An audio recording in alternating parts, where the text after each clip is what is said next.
Well, there are obviously many lessons learned from avionics and all the IPTs on this flight, but there are some that I really would like to highlight. One is the use of the SIL, System Integration Laboratory. The SIL, all the testing we did in the SIL in Denver, which was hosted by Lockheed Martin, just paid off in all dividends. It allowed us to truly test things thoroughly in the lab before we ever got to the Cape. And when we got to the Cape, turning on power for the first time, doing integrated vehicle testing, worked basically seamlessly. We didn't have any issues with things that we were able to test in the SIL. And there's some things that we learned from 1X that I'm hoping in the future, whatever vehicle we fly, we go follow some of those same parameters again, where we actually flew the vehicle end to end on the ground before it ever launched.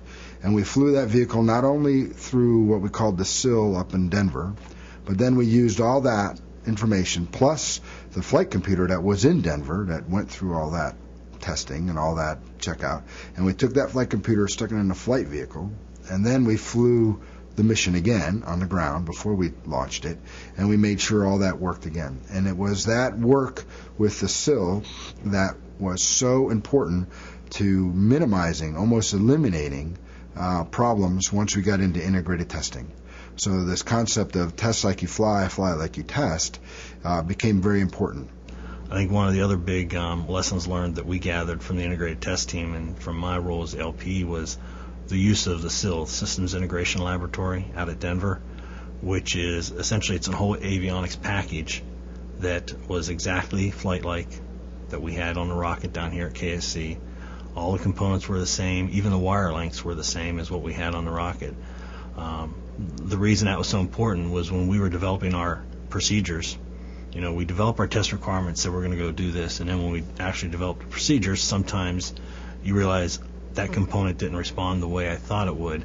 You could work out all those details in the lab so that before we got down here at KSC, when we actually put the flight hardware together, we had pretty much worked out all of our procedure problems.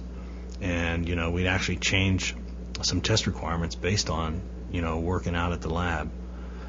And having that lab also available to us allowed us to do a lot of, well, I wouldn't call it system level testing, I'd call it system level simulation, where we actually had the entire test integration team in the firing room. We were plugged into the Denver SIL, and we were actually sending commands from KSC out to Denver. We were actually testing all those procedures, all that software that we had written. KSC guys were involved in that process, as well as the Denver guys and even the ULA guys on the Cape. But when you put it all together, you don't want to test that for the first time against real flight hardware. We tested it against the SIL in Denver, and that really shortened our, I think it really shortened our test time in the VAB. And I think we all predicted we were going to have lots of avionics problems once we got into integrated testing. But because we did this stepstone approach, we were all pleasantly surprised that if you do test like you fly and fly like you test, by the time you actually get close to flying, your hardware is ready to go. And that was a fantastic lesson that I think that any future program should learn, very much so. So that to me, from a programmatic standpoint, was a huge success and lesson learned. And if you were going to do this, you know, another test flight, having a SIL-like environment was key. Conversely, I can say that those things that we weren't able to fully test in the lab, like DFI, developmental flight instrumentation, things like sensors and such, you can't fully test those in the lab. There's just too many of them, and you can't simulate all the conditions for those various different sensors.